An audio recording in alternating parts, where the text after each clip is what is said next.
Tēnā koutou, tēnā koutou, tēnā koutou katoa, ngā mihi nui kia koutou katoa. My name is Anna Williams and I'm the Nurse Consultant for Older Persons Mental Health. I'm coming from the Canterbury District Health Board. Absolutely wonderful to have the invitation from the New Zealand Dementia Foundation today, which is the first Lunch and Learn webinar from the New Zealand Dementia Foundation, to come together and discuss some of the learnings from supporting people with dementia in COVID times. These learnings are going to be shared with you from professionals who've been through it already. There's going to be an opportunity for questions, so please put them up via the Q&A. We'll endeavour to answer them towards the end of the session. And no questions are going to go unanswered today, so we'll collate all the queries at the end, answer them and then make them available to you. So please do, if you've got queries and questions, pop them through.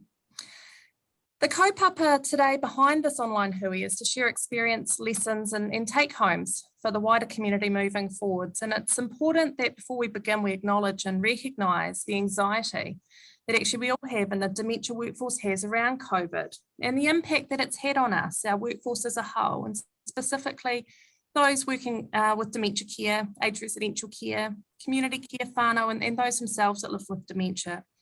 Staff have been impacted by a personal experience of COVID-19, having become unwell or being touched by that. So looking after ourselves and our colleagues is a real concern for managers and clinical leaders.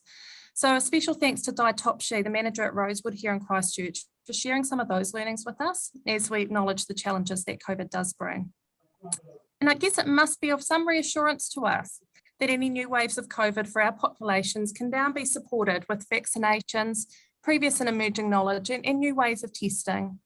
And this session aims to be supportive and encouraging for the next 45 minutes as we share some of those learnings.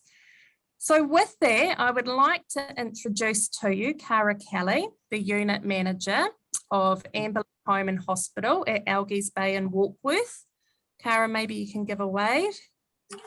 Hello. Jo Hathaway, who's been involved in the Rosewood CDHB response. She's a palliative care clinical nurse specialist and regional program facilitator for palliative care at the South Island Alliance. Jo, are you there? Hi, everybody. We've also got Lara Hitchcock, who was involved in the Rosewood CDHB response, and she works as a registered nurse at our memory assessment clinic for the Canterbury District Health Board. Hi. Linda Doubledum from Gladys Mary. She's the Booth Operations Manager for Midlands. And are you there, Linda? Yeah, I'm here. Hi. Hi, Linda, hi. And we Hello. we have Tina Locke from St Margaret's at Te Atatū Peninsula in Auckland. St Margaret's has a rest home, hospital and a secure dementia unit. Hi, everyone. Hi, Tina. So one of the things I know people talk about, Linda, perhaps we start with you first, is actually staff support and managing staff during COVID and changes in staff if staff are stood down, for example. So what are some ways that you've supported staff and what have you learned in that process? Sure, thank you. So kia ora mātātou. My name is Linda Doubledam. I'm a registered nurse and, as mentioned, an operations manager. I just want to mihi to all other panelists and acknowledge our unique experiences in terms of COVID. So I went over to Gladys Mary Care Home in Napier and worked there for about 2.5 weeks when our managers were required to go home and isolate and their care home. And we had COVID positive people in our secure dementia community, but we also had a rest home as well. So yeah, we lost quite a significant number of staff over a very short period of time, and so we were putting the call out, drawing staff from all quarters. And I guess one of the things I think about then in terms of supporting staff who were new to us was actually don't make any assumptions about people's familiarity with residential aged care. And we were able to be supported by Hawke's Bay District Health Board and have nursing colleagues from other parts of the District Health Board, but it's still a thing, right, to come into a residential setting. Yeah. And so it was and with the benefit of hindsight, and some respects, heaven forbid we ever have to go through anything like that again, actually taking the time to support people, to walk people through our environment, and it would be very concentrated and it would be abridged, but to just settle people into our environment and everything that entails. And then there's actually supporting our own staff, so that not only those people who were at home and staying in contact with them, and their hearts bled for everybody that was left to man the care home, and for their residents, and keeping in touch with them as well, mindful of their own symptomatology and so on, but also those people that were still on the ground, and when sometimes would be the only person who was from the actual care home, and everybody else was, and including myself, for example, was coming from outside to support, and what that meant for them and how that rested on their shoulders. But also every day, every duty, and even more frequently than that, checking with people and how are you doing? And then actually, how are you really doing? Because they don't always tell you, I'm okay, I'm good, I'm fine. Just And those it's hard. frequent check-ins. Yeah, and those frequent check-ins are so important, aren't they, Linda? And we talk about doing it, but you're right around actually, are we really fine in such stressful and unprecedented times? Yeah, and sometimes people don't want to tell you. So we did a thing where we do a thumbs up, sideways, or down. If you don't want to talk to me because you've got so much in your mind, or you just don't have words, it would just be like, how are you? We just walk past each other. I'm like, this must kind of like that today. Wow.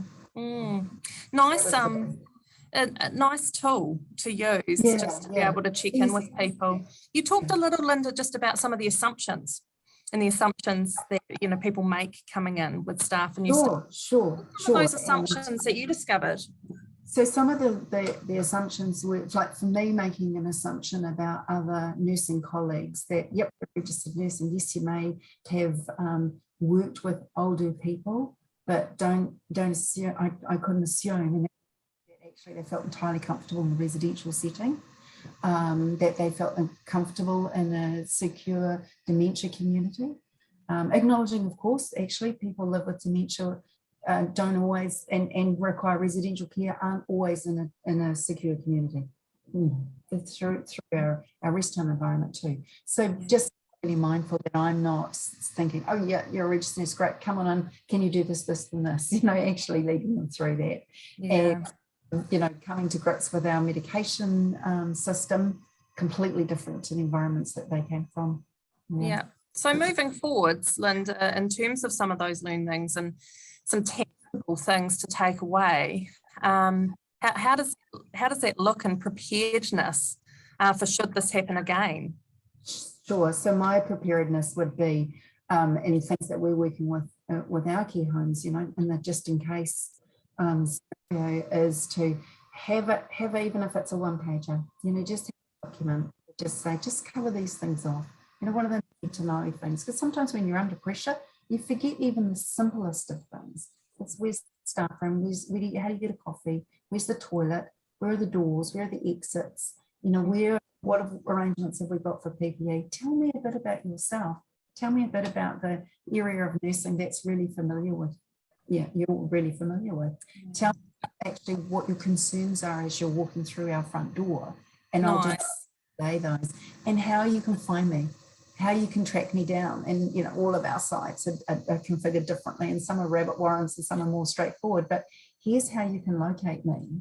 That's great, Linda. So you're talking about like information, relationships, orientation, setting up that safe go-to right from the beginning. Absolutely. And then purposefully checking in, like I was talking about before, but checking in with them to see, how are you doing? Have you got any questions? Is there anything you're struggling to locate? And then at the end of the day, and almost when I was out the front door, how was that? Like just out of that environment, get the PPE off, and then go, how was that for you? Right. So those deliberate check-ins, deliberate checkouts, those relationships, that defusing, those opportunities to connect. Yeah, absolutely. Thank you, Linda. Tina, Linda's talked a little bit about PPE, and of course, the use of PPE In the pandemic and in those kind of situations is absolutely essential as part of our bundles of protection and a barrier to keep us and our people safe. So I wonder if you can talk a bit about your experience using the PPE and supporting your staff to use PPE and the response of your people while you were in PPE.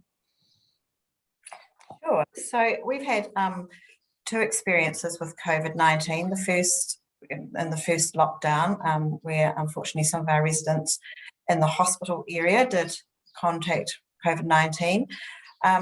So I'm going to talk predominantly about our secure dementia unit.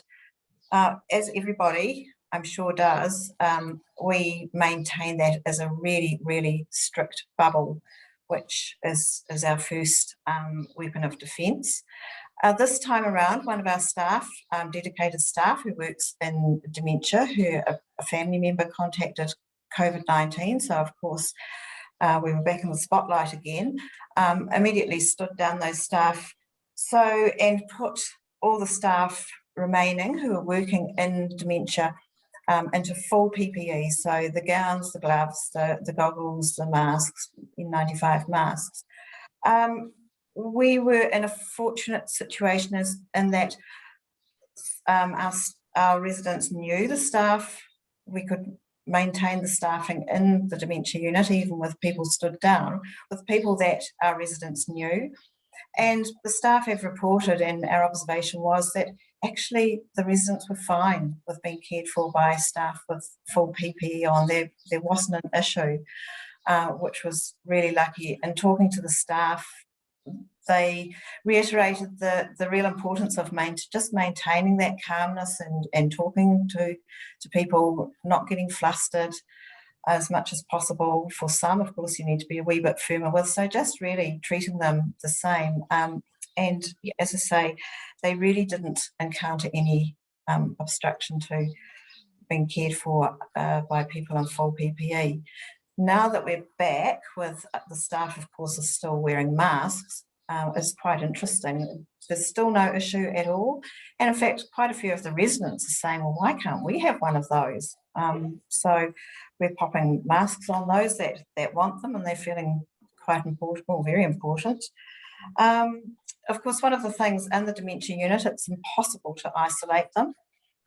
As you all know, they walk around. You cannot say, please stay in your room, you're in isolation.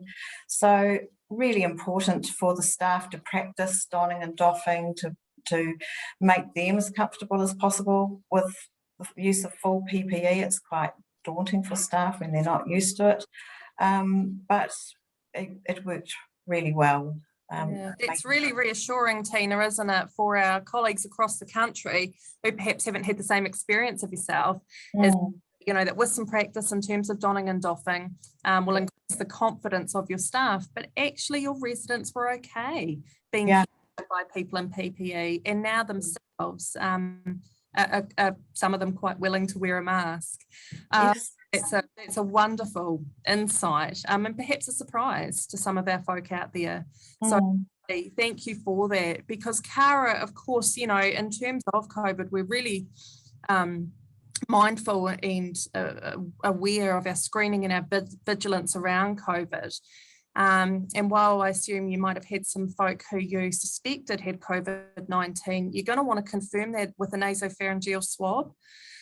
So, Cara, just wondering the experience of you and your staff in terms of confirming that diagnosis, and whether you did that, what the process was. Yeah, in our experience, our positive COVID case was a healthcare assistant from the dementia unit. And so that was a high area of concern. The surveillance testing that went on at day 3 and 5 and 12, the swab team comes in. So there's 3 unknown members to the dementia unit that come in, and they're on a time frame because they were doing initially the whole of the facility, and we were a lot of staff down. So the tensions were high, and I think dementia units pick up on energies quite easily. We found the first lot of surveillance swabbing very traumatic in a way, because gaining consent for a nasopharyngeal swab is very difficult with dementia residents, and there was some use of restraint in that. By the time we got to the second set of swabbing, we were thinking of ways in which we could sort of alleviate that anxiety for not only the residents but the staff as well. So we looked at using midazolam spray, and I discussed that with the GP, and the GP was happy to, but for specific residents, not all of them, because there was 13 in our dementia unit at the time. So we identified those that were particularly anxious, and then our GP prescribed the midazolam spray. The side effect of that was that it's a high risk of falls. So the only way she would prescribe it, our GP, is if we had a one-on-one with that resident in there. So that again posed quite a lot of difficulties. And the way we got around that was to pop the residents that were highly anxious into the rooms and use a one-on-one staff member to monitor them while they had the midazolam spray, and then got the swab, and it seemed to work quite well. So that's a nice kind of tip and trick, isn't it, in terms of that being a potential option if you absolutely need to get a nasopharyngeal, and there are some challenges around that. I appreciate you talking to Cara about the stress on the staff in that space, because when our folk are distressed, often, we can become quite uptight and anxious as well. And I get back into some of what Linda was saying around those staff supports and things being not frankly business as usual in these times. Yeah, I think, as we go around talking, there's so much familiarity in our stories, and there wasn't a lot of anxiety, as Tina said, around the PPE, but they did seem to pick up on the new swab team coming in, and of course their energy is very different because they've got a time frame, and they don't know the residents, and the staff that were in there don't know the residents in it, and that's a key part of managing a dementia unit. Knowing what the triggers are, knowing what makes them anxious, knowing how you can divert them. But yeah.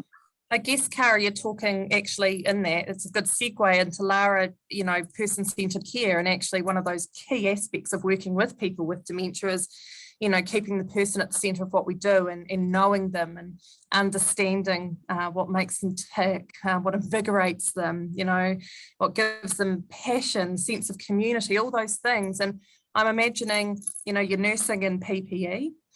For you, Lara, coming in externally into a rest home environment from the DHB, you were the newbie, they weren't familiar with you. I'm super keen to hear about how you got to know the residents, how you worked with them and the other staff and people whānau to have a sense of personhood and autonomy.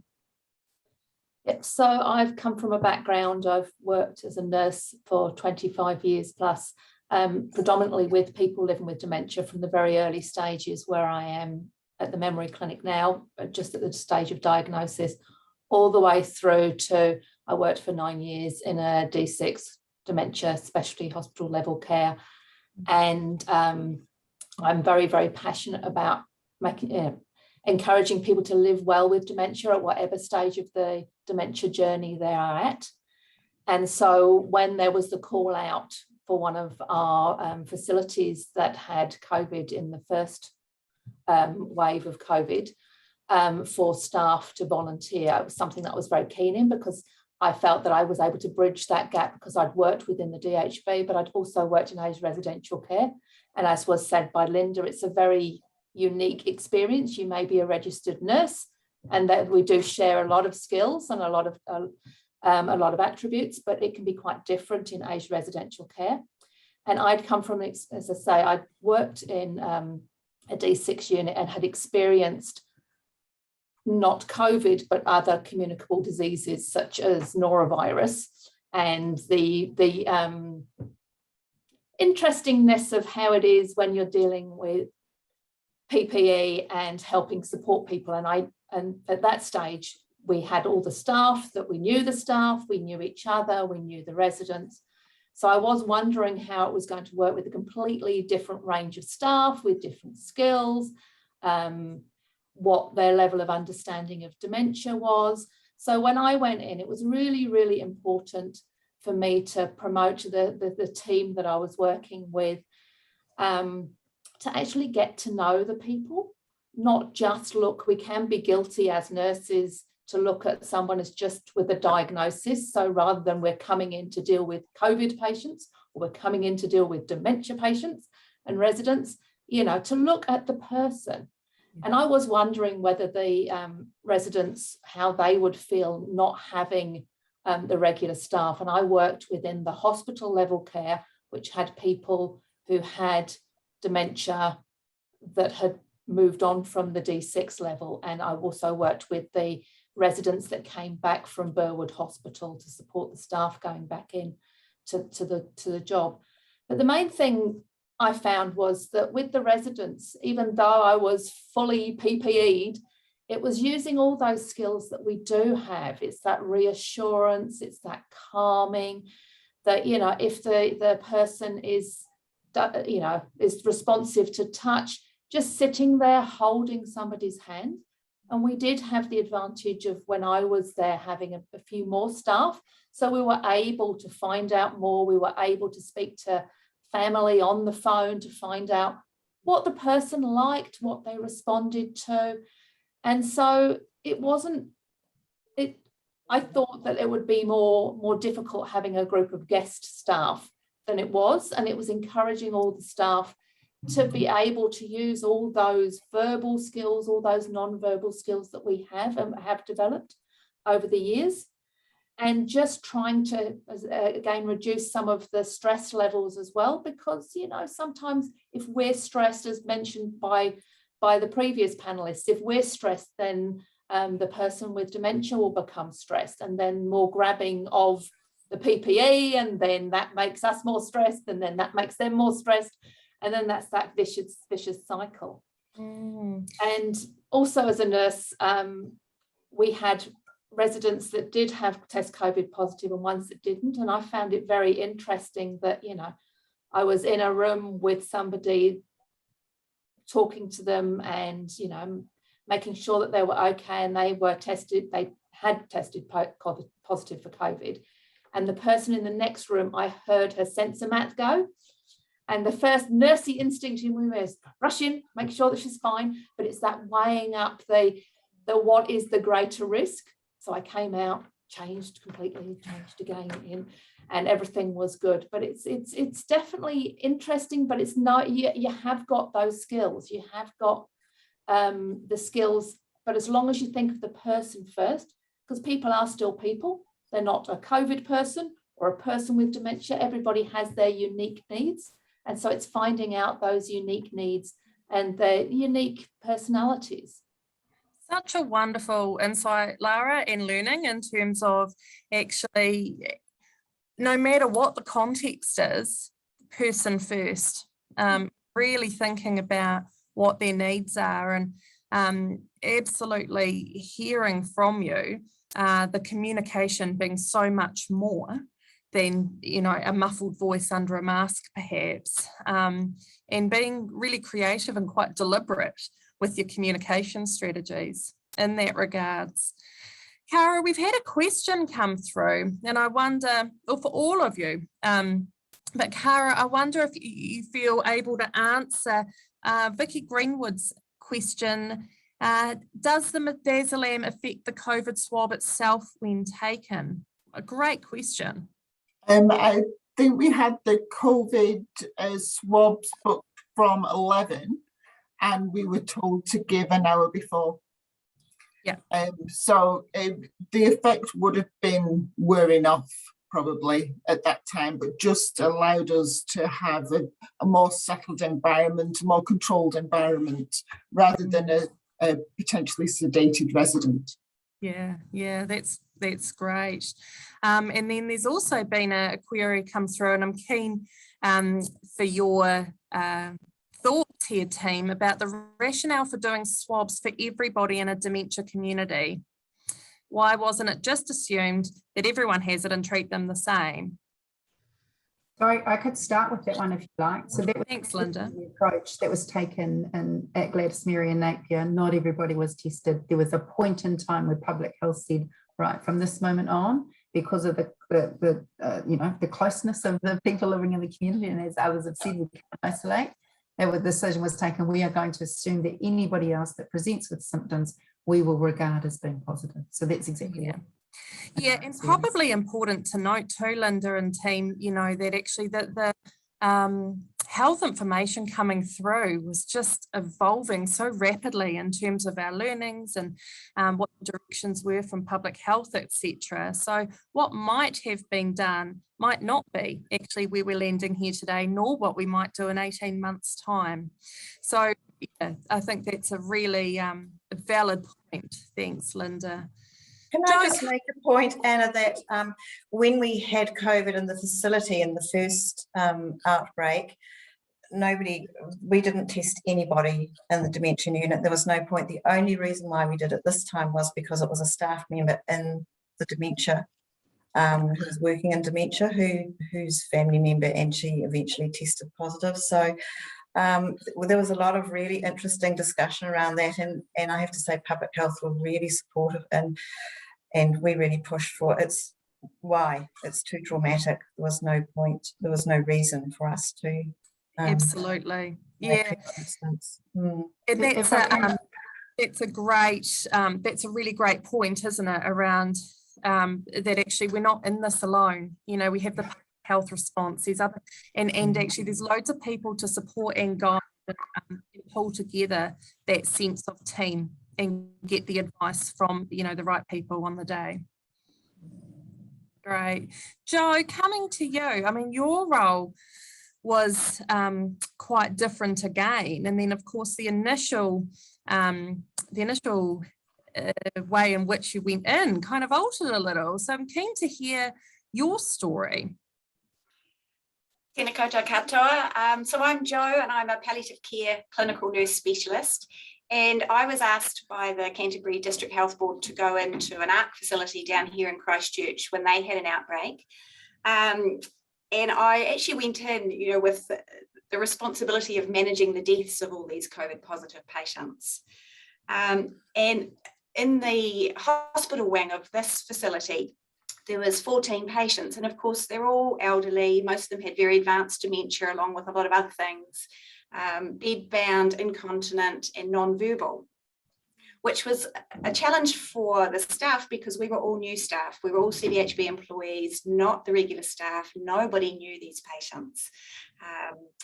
So that made it tricky. But as I said, I went in ostensibly to manage the dying of these patients because it was assumed that they were all going to die. When in fact, I went in and went, really sick, really sick, really sick, all dying, really sick, really sick. So for me, there was quite a change in my focus. Yes, we did actually, 3 of those patients did die, but the rest, yes, they were really sick, but we worked really hard at helping them to live, if that was going to be possible. And so my focus changed quite dramatically within about half an hour of getting in the door, really. And so the patients were really symptomatic and they were really sick. So some of them had fevers initially, but that didn't last very long. But they had this back pain, which they described as like glass in their back. They had really bad diarrhea. They weren't eating, they weren't drinking, they were deconditioning really fast. And so my role was really to advocate for active treatment where it was appropriate.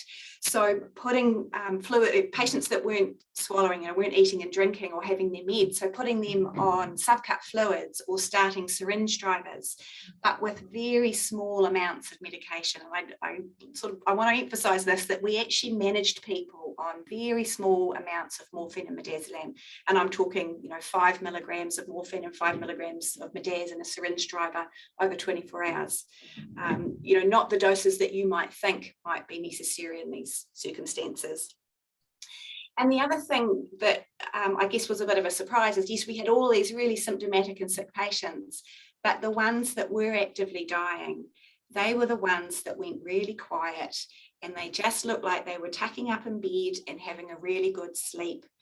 And as soon as people went quiet, my little alarm bells started going. And then when I did some obs on them, I was finding some quite subtle cardiac changes and then some not so subtle respiratory changes. And so those are the ones where the oxygen saturations were plummeting quite quickly. And they died relatively quickly, like some of them within a space of about half an hour. But really peacefully. And from a palliative care perspective, we would say quite a medically uncomplicated death, requiring very little medical management. So I guess that was one of my really big learnings, that actually these people aren't going to present the way you think they do. They weren't all really short of breath and had high fevers. And the ones that were dying were the quiet ones. They weren't the really symptomatic ones. And that with really good intensive nursing care, most of them recovered.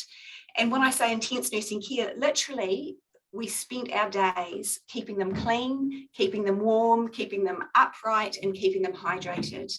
Just really basic things, but that took all of our time and energy just to do those things.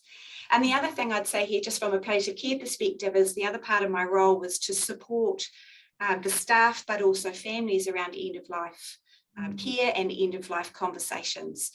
That's my bread and butter. I'm happy to talk to family on the phone about what I see happening and what might be going on, or to manage symptoms. And the interesting thing for me from a family's perspective is not one family member wanted these great heroics for their loved one. They didn't want them carted off to hospital and put on ventilators or resuscitated. That wasn't what they were saying. But at the time we were in lockdown and these patients were in very strict isolation. And so the families, all they said was just please help them to live as long as possible, to get them through this period of lockdown and isolation so that we can be with them as they die. That's all they wanted. They just wanted us to do our best to give them the best chance possible so that they could be with them later if they were going to die. Yeah, that's really profound, Jo. And thank you for sharing those very vulnerable and personal stories, but also super heartening to consider that actually it's not an inevitable outcome. The most vulnerable populations. And I have to say, when the staff came back to the facility, because they'd all been stood down, when they came back and saw that we were doing our best to help these people live, that we had subcut fluids up and they were on antibiotics for the raft of opportunistic infections that followed the COVID infection, we were doing our best to give these people the best chance possible, and the staff were just crying because they were worried that this palliative care nurse was going to go in and sort of lull them all off into the next world, but actually my role was quite different. Yeah, I mean, what a wonderful reflection. And Jo, you did talk a little bit in there around the contact with whānau, and talking about maintaining that connection in a lockdown environment. For all of you, how did you maintain social contact for our folk out there? In terms of technology and timing and manage, I guess, the concerns that would no doubt have been coming in from whānau? For us, it was using technology mostly, trying to do video calls, and we were using personal phones and we were borrowing phones so that we could actually have family members FaceTiming their loved ones while we were off in another room. We also found a few loopholes. in some of the lockdown systems. So we were able on one occasion to move a dying patient we moved him rooms and we moved him next to a window, and his family were actually able to come and park their car on the other side of the window, and they stayed with him overnight and were on the other side of the window as he died in the morning. And as much as that was, a win, it's still not what we would envisage for end of life care. They still weren't in the room and being able to talk to him or hold his hand. And these are the sort of unintended consequences of lockdown or isolation that have really long-lasting ramifications for families. Yeah, absolutely acknowledge and hear that. So a really interesting questions come through, Linda, Cara and Tina. What's the benefits been for resident staff and whānau during these times? I think the families perhaps wouldn't see many benefits. Of course, they're extremely anxious. I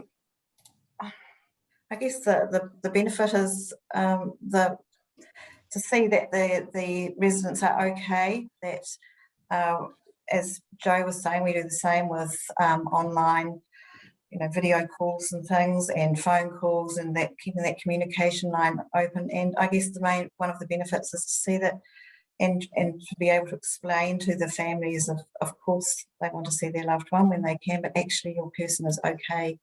They're happy, they're calm, they're content, they're with people that they know and the staff and the other residents. So it's demystifying it a little bit and so that it is okay.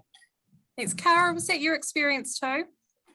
Yeah, we found that sometimes Zoom wasn't working that well due to sensory and cognitive deficits. So we were at one point we decided just to take a picture of every member of the dementia unit just to help families, and they were doing participating in activities and looking happy and healthy, and the amount of compliments we got back from that saying thank you so much, it's just nice to see them happy, because when they're sat at home they're thinking the worst. I imagine that must have been hugely reassuring for whānau. Yeah. Linda, what about you and your experience there? Yes, I just want to say, Cara, that's such a lovely thing. What a great, and that's benefits. I have also being a panelist is like, and we've all learned so much along the way. I think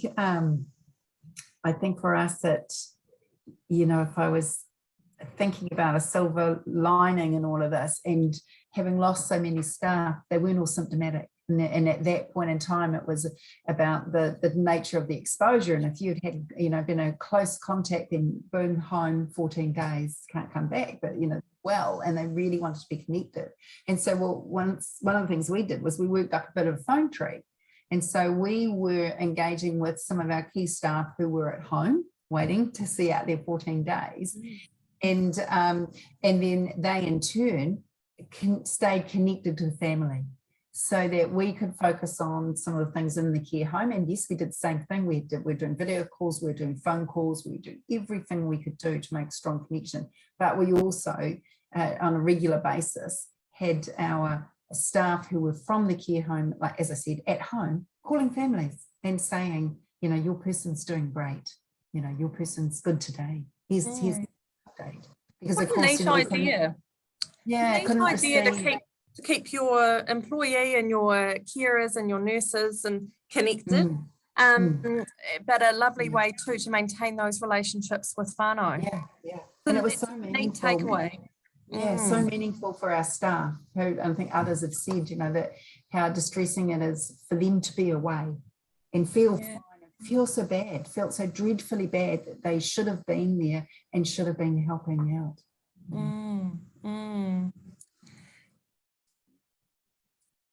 So with that in mind, are there any other final comments or points that you'd like to make?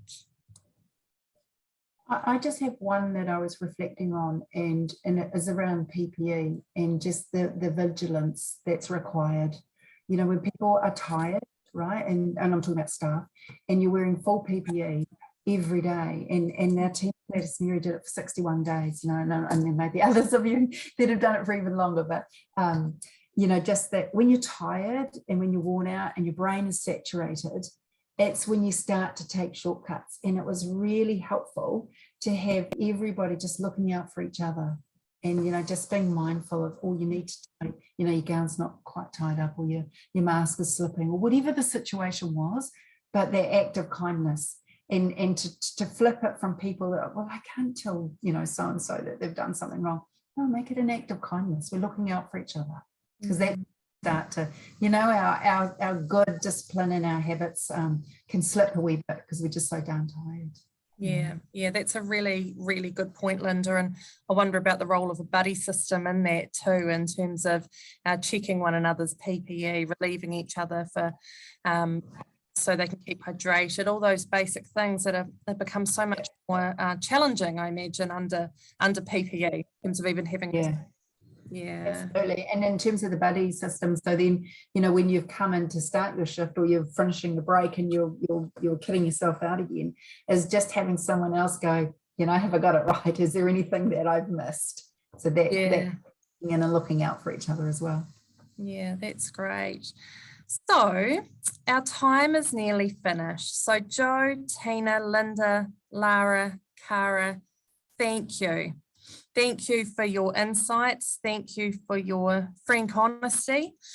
I really hope that we can do this again soon and share these learnings and get together, because my strength is not as an individual, but as a collective, e hara takatoa I te toe, takatahi, inagari he toa, takahine. So this webinar today was organised by the New Zealand Dementia Foundation, and we hope that we can bring you more Lunch and Learn seminars next year. So if you haven't joined the network yet, do head over to the website and join us. The website is nzdementia.org. And while you are there, check out the amazing website, which has a huge collection of resources aimed at professionals. And if you would like to support the New Zealand Dementia Foundation and get your Christmas shopping sorted, it's something like 23 days, consider our fundraising calendar for 2022. The link is on the front page of the website. Thank you very much. Take care, and thanks.